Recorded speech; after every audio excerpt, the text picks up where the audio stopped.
using ground cover, mulching is certainly recommended. 2 more slides, guys.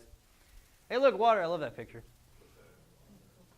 Water is an abiotic factor that could certainly damage your plants, right? Overwatering, not enough water. We've all seen that happen. We've all been guilty of killing plants because we forgot to water them. Wind. Don't forget transpiration and respiration. So transpiration is the movement of water throughout the plant. So if you don't have enough water, then nutrients aren't moving throughout the plant, and then your plant will suffer because of that. It might be just fine, it just needs that water to move those nutrients around. It might be okay as far as its cell structure and water content, but it can't move anything without that extra water. And then respiration, stomata, we talked about that, right? So the little openings on the bottom of the leaves, during the day they open up, right? And gases go in, gases go out. What else goes in and out? Water, right? Water vapor.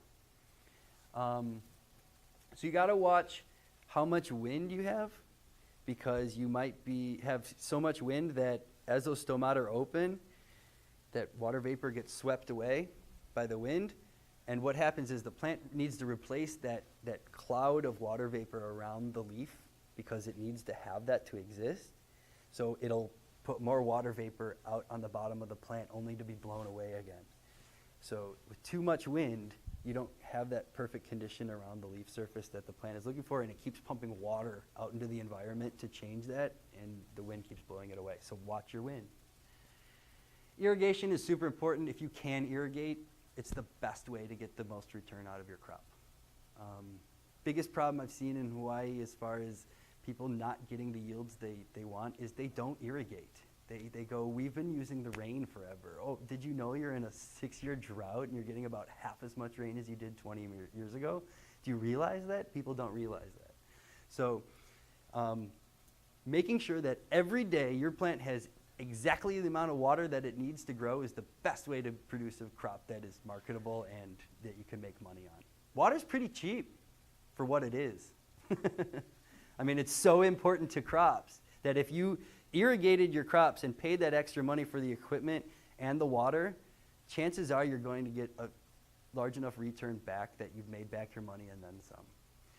A lot of folks don't irrigate, and then when I get out to their property and I lay drip tape underneath their orchard trees, and then I just set up a solenoid system, and within a year they have like twice as much yield as they had the year before, and all they had to do is water it. They just go, well, it didn't rain this week. It's like, no, put some water in there. So, also cover, if you can put mulching down, that's going to retain the water in the soil. It's just going to make it easier, more accessible for your plant. And then also windbreaks. If you're having a wind problem, you might want to set up a windbreak system. So some kind of border around your crop that prevents the wind from taking all of your water away. Growing media. I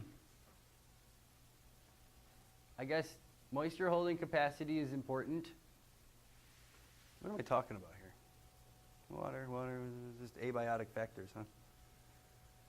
So, your growing media, what you grow in, can certainly affect your crop, right?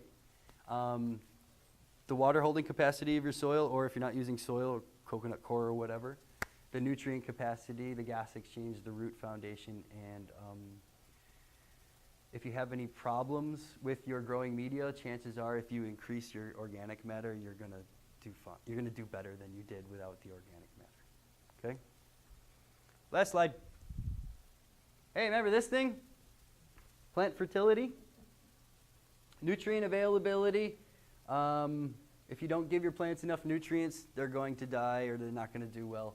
Don't forget about toxicity. You can always give your plants too much of something, especially with nitrogen and phosphorus. You can't give them too much. And then also using proper application is key to not letting plant fertility get in your way.